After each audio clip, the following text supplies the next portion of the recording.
రేపు రాబోయే కాలంలో ఎంటర్‌ప్రెన్యూర్స్ కూడా తయారు కావాల్సినటువంటి అవసరం ఉంది.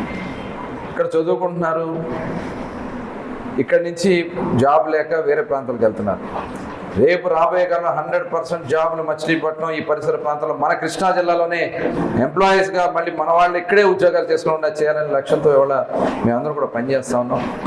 మరి దానికి మీరు కూడా మీ అపూర్వమైనటువంటి సలహాలు సూచనలు కూడా టూరిజం కింద మన బీచ్ని డెవలప్ చేయడానికి ఒక మాస్టర్ ప్లాన్ తయారు చేస్తున్నాం. 150 ఎకరాలు ఐడెంటిఫై చేసాం.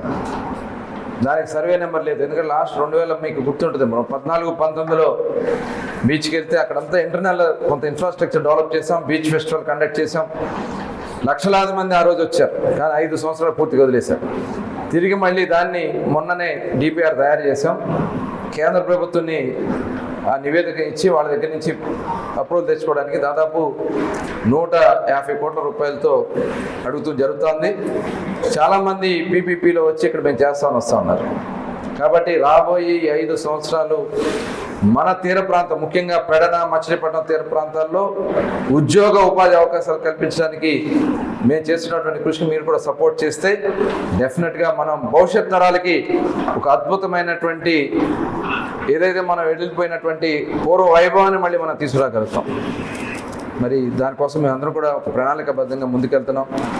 రోడ్స్ కూడా ఇవాళ హైవేలు వచ్చినాయి 216, కానీ ఆ రోజు కొనకళ్ళ నారాయణరావు గారు చేసినటువంటి పోరాటం మేమందరం కూడా ఆ రోజు కోనేటి సెంటర్లో పోరాటం చేశాం. పోర్టు కోసం మేము పోరాటం చేశాం. ఇవాళ హైవే వచ్చింది, మనకి విజయవాడ మచిలీపట్నం హైవే వచ్చిందంటే ఆ రోజున ఎంపీగా వారు ఉన్నప్పుడు మేమందరం కూడా ఢిల్లీ వెళ్ళి గడ్కరీ గారిని రిక్వెస్ట్ చేస్తే ఆ రోడ్డు ఇస్తే ఇవాళ విజయవాడ బందర రోడ్డు అద్భుతమైనటువంటి రోడ్డు వచ్చింది.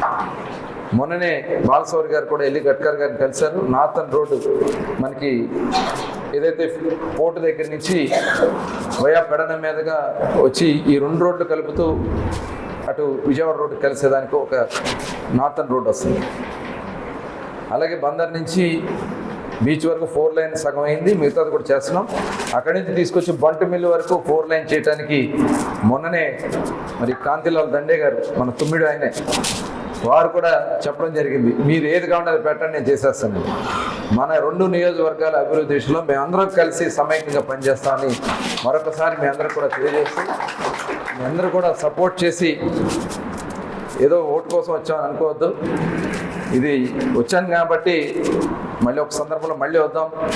అందరి అభిప్రాయాలు కూడా తీసుకుని మన ప్రాంతాన్ని ఒక అద్భుతమైనటువంటి ప్రాంతంగా డెవలప్ చేయడానికి మీ అందరూ సపోర్ట్ కావాలని మరొకసారి కోరుకుంటూ, ఆలపాటి రాజేంద్ర ప్రసాద్ గారి గెలుపుకి మీరందరూ కూడా మరొకసారి అవకాశం తెలియజేసుకుంటూ అందరికీ నమస్కారాలు. జై హింద్.